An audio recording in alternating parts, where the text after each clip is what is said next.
தர்மபுரி பாலைவனமாக ஆகிவிட்டது. தண்ணியே கிடையாது, ஒரு சொட்டு தண்ணி கிடையாது. வர வழியில பாருங்க, பனைமரம் காஞ்சி கிடைக்கும். பனைமரம் காய்ந்து விட்டால் என்ன அர்த்தம்? மண்ணுல கூட தண்ணி இல்லைன்னு அர்த்தம். அந்த அளவுக்கு தண்ணியே இல்லாத மாவட்டமாக ஆக்கி வச்சுட்டாங்க.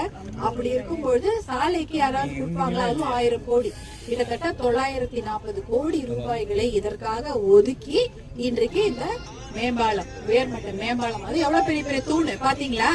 பெரிய பெரிய தூண். அதுவே ஒரு வீடு மாதிரி இருக்கு. அந்த ஒரு தூணும் உயரத்துல கட்டிட்டு இருக்கிறாங்க. எதற்கு? மக்களின் உயிரை பாதுகாக்க வேண்டும் என்பதற்காக தான் இந்த விஷயத்தை கொண்டு வராங்க.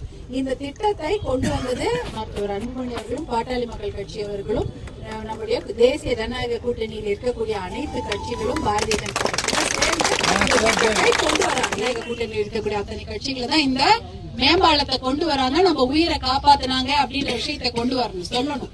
108 ஆம்புலன்ஸை கொண்டு வந்ததும் பாட்டாளி மக்கள் கட்சி தான்.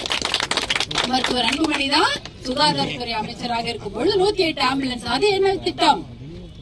பெண்களின் உயிரையும் குழந்தைகளின் உயிரையும் சாலை விபத்தில் படுகாயம் எடுத்தால் அவர்களின் உயிரையும் காப்பாற்றக்கூடிய அந்த ஆம்புலன்ஸ் திட்டம் அதற்கு முன்னாடி இருந்ததா இந்தியாவில? இந்தியா முழுக்க கிடையாது. அவர் தான் அதை கொண்டு வர 2005. இதையெல்லாம் கொண்டு போய் நீங்க சேர்க்கணும். சேர்த்தாதான் அவங்களுக்கு ஓஹோ இந்த மாதிரி ஒரு திட்டங்கள்லாம் கொடுக்கக்கூடிய கட்சிகள் இருக்குது, அவர்களுக்கு நாம் ஆதரவு கொடுக்க வேண்டும் என்ற நிலைப்பாடு அவங்க எடுப்பாங்க. நீங்க விஷயம் தெரிஞ்சவங்க, நீங்க போய் அங்க சொல்லி அவங்க கிட்ட மாம்பழம் சின்னத்துக்கு வாக்கு கேட்க வேண்டும். ஏனென்றால் எத்தனை பேர் சட்டமன்ற உறுப்பினர்களாக தேசிய ஜனநாயக கூட்டணி சார்பில் நம்ம உள்ள போறோமோ கண்டிப்பாக மாண்புமிகு எடப்பாடியார் அண்ணன் ஆட்சி அமையும். அப்பொழுது தண்ணீர் பிரச்சனையை தீர்த்து வைக்க போறோம். ஏன்னா விவசாயத்துக்கு முன்னுரிமை தர வேண்டும். தண்ணியே கிடையாது. இன்னைக்கு என்ன சொல்றாங்க? ஒரு 1000 கோடியோ 1 கோடி இருந்தா நம்மளுடைய தண்ணீர் பிரச்சனை, இந்த உபரி நீர் திட்டத்தை மறுபடி கொண்டு வந்துடலாம். திருப்பி கொண்டு வந்தா நல்ல குடிப்பதற்கு நல்ல தண்ணி, விவசாயத்திற்கு நல்ல தண்ணி, ஆடு மாடுகளுக்கு நல்ல தண்ணி. இன்னைக்கு தண்ணியே கிடையாது. தண்ணி இல்லாத ஒரு நிலைமை. இதெல்லாம் இருந்தா நம்ம பசங்க எங்கன்னா வெளில போவாங்களா? நல்லா விவசாயம் பண்ணிட்டு இருந்தா அவங்களுக்கு ஒரு வாழ்வாதாரம் இருக்கும். எங்கன்னா போகுமா?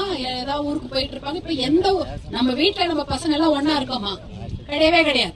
எல்லாரும் வெளியூர்ல வேலை செஞ்சுட்டு இருக்கிறோம். எதுக்கு? இங்க வேலை இல்ல. ஏன்? நம்ம ஊர்ல விவசாயம் நல்லா இருந்தா வேலை செய்ய போறாங்க.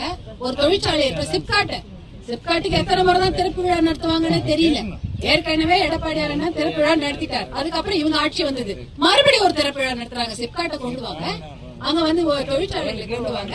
அதை பற்றி நல்ல வேலை கொடுக்கணும். நம்ம பசங்களுக்கு நல்ல வேலை கொடுத்து போதை இல்லாத தமிழகத்தை கொண்டு வந்து வளம் மிக்க நீர் வளம் நிலவளம் மிக்க தர்மபுரி மாவட்டத்தை மறுபடியும் உயிர் கொண்டு வந்து நம்மளுடைய வாழ்க்கை தரத்தை மேம்படுத்துவோம். அதற்காக நம்ம எல்லாம் ஒன்னா உழைக்கணும்.